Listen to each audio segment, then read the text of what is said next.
Es necesario alimentarnos para continuar viviendo, porque el hombre no solo vive de pan, sino de toda palabra que sale de la boca de Dios.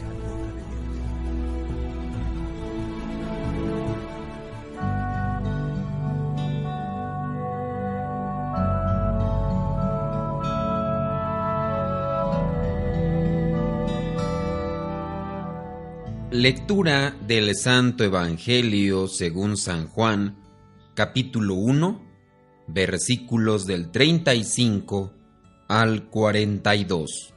Al día siguiente, Juan estaba allí otra vez con 2 de sus seguidores cuando vio pasar a Jesús.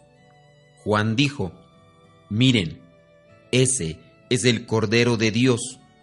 Los 2 seguidores de Juan lo oyeron decir esto y siguieron a Jesús.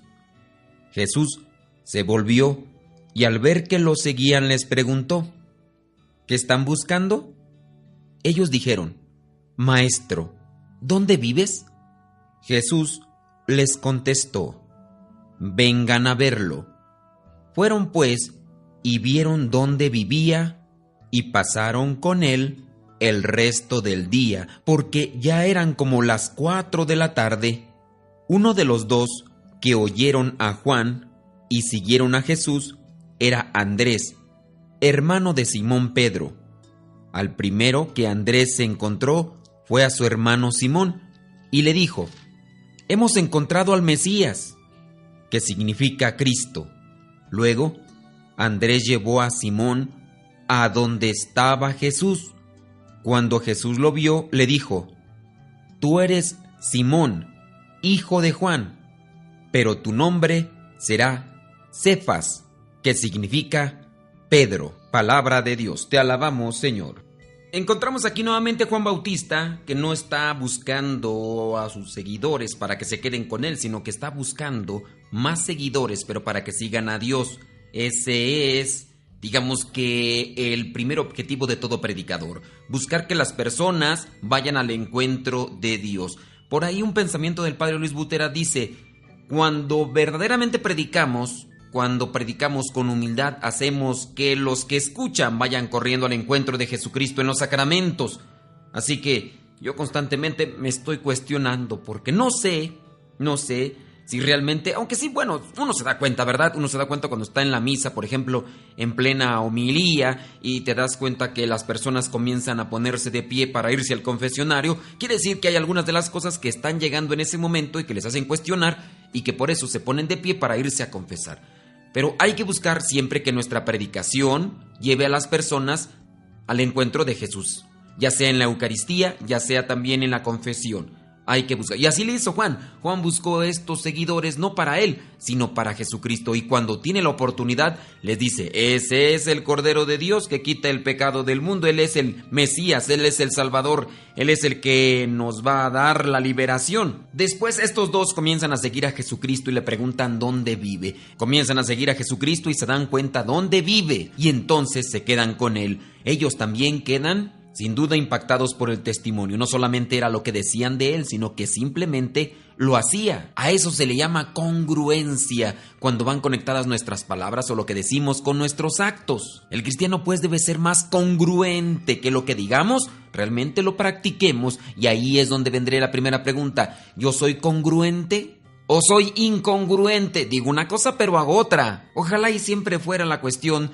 de decir cosas malas y hacer cosas buenas, pero realmente no sucede así. Decimos que somos buenos, somos unos panes de dulce, dicen por allá en mi rancho. Decimos eso, pero ya en las acciones simplemente hacemos lo peor. Caemos en lo que se le llama también demagogia. Hablamos muy bonito, pero actuamos pésimo. Y aquí es donde se encuentra nuestra iglesia muy dañada, porque pareciera ser que se ha dado más a conocer aquellas fallas, aquellas debilidades que arrastramos como seres humanos, que pertenecemos a la iglesia, pero no abandonamos lo que es nuestra humanidad. Nuestros errores y defectos nos siguen acompañando y eso es lo que ha perturbado, escandalizado a muchísimos y lamentablemente es lo que más se da a conocer. Pero aquí no solamente entra la cuestión de los clérigos, los sacerdotes, los diáconos, los religiosos, sino de todos los laicos. ¿Cuántos de ustedes no han escuchado también aquello que se dice: yo antes cuando era católico era muy borracho, yo antes cuando era católico era muy mujeriego, era infiel, hacía esto, lo otro, aquello, y ahora que he conocido a Cristo he dejado todas aquellas cosas? Lo hemos escuchado una y tantas veces porque ese es el caballito de Troya que utilizan muchos que ya no son católicos o que dicen que no son católicos para atacar a la iglesia. Puede ser que entre ustedes esté alguien que vaya a empezar a decir: sí, ellos empezaron a seguir a Jesucristo, pero era Jesucristo, ¿él cómo iba a fallarles? Sí, Jesucristo también estaba expuesto a que se le malinterpretara las cosas que hacía.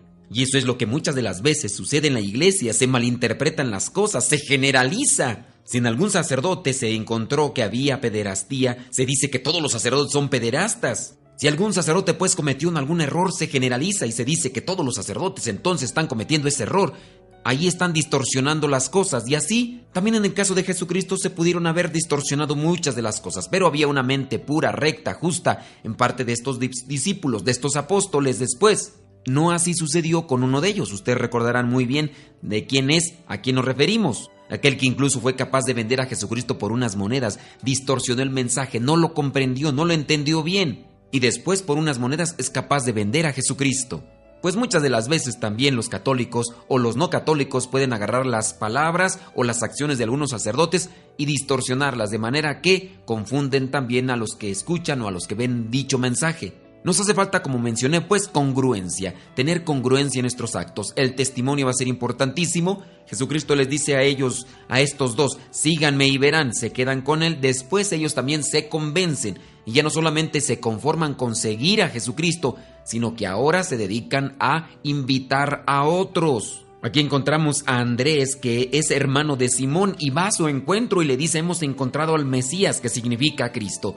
Hace mucho tiempo escuché algo de un sacerdote que de alguna manera también me motivó para seguir adelante. Este sacerdote dijo: cuando Jesucristo vino le siguieron muchos, estos son discípulos, pero después Jesucristo no se quedó solamente con los discípulos, no dijo: ya me quedé con 5,000 personas, no contando mujeres y niños, ya tengo un montón de seguidores. No dijo eso, no se contentó con eso, sino dentro de todos ellos escogió a 12. Jesucristo vino entonces por apóstoles. Decía aquel sacerdote hace muchos años, antes de entrar yo a la vida religiosa, decía: Jesucristo no vino por discípulos, vino por apóstoles. Tú necesitas ser un apóstol. ¿Quién es un apóstol? Un apóstol es aquel que invita a más personas a que se acerquen a Cristo. Un discípulo es aquel que solamente escucha, y en ocasiones un discípulo solamente es un porrista, es un fan. Así como en ocasiones podemos tener muchos seguidores en Facebook.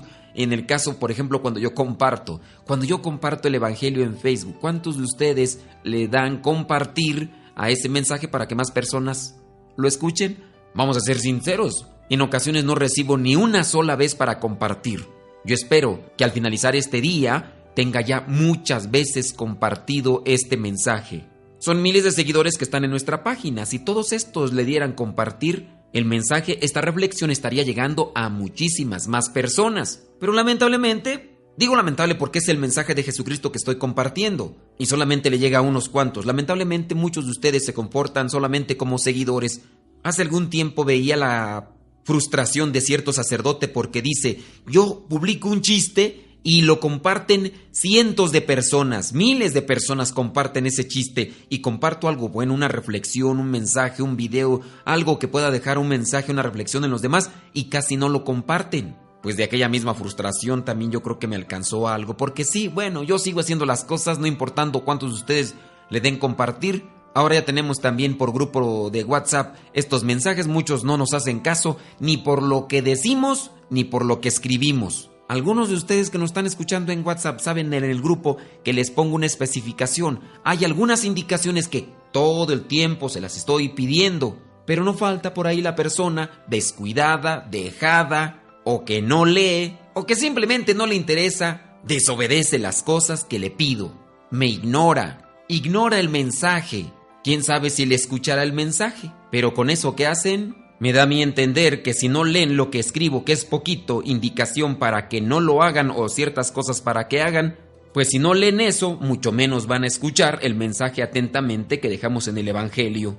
Jesucristo no venía pues por seguidores, no venía por fans, no venía por porristas, no venía por discípulos solamente, viene por apóstoles. Los apóstoles son aquellos que hacen que otras personas se acerquen a Jesucristo. Y aquí encontramos a Andrés, que va por su hermano y le dice: Él es el Mesías, el Salvador, el Cristo. Y ya después vamos a ver que otros de los apóstoles, de los discípulos, invitan a otras personas. La pregunta que también podemos dejar aquí al aire es: ¿tú eres de los que llevan a más personas a tener un encuentro con Cristo? ¿Tú eres de las personas que invitan a otros a que vayan a la celebración eucarística, que vayan a la confesión, que vayan a la hora santa, que vayan a un retiro? Si no haces esas cosas, tú no eres apóstol. Quizá a lo mejor eres un discípulo, porque los discípulos sí están atentos y escuchan y todo lo demás, pero simplemente no trabajan. Hay muchos discípulos en México. En México se dice que hay más de 120 millones de mexicanos, un 85% se dicen cristianos, pero verdaderamente seremos cristianos cuando hay tanta corrupción, tanta injusticia, tanta violencia, tanta preocupación,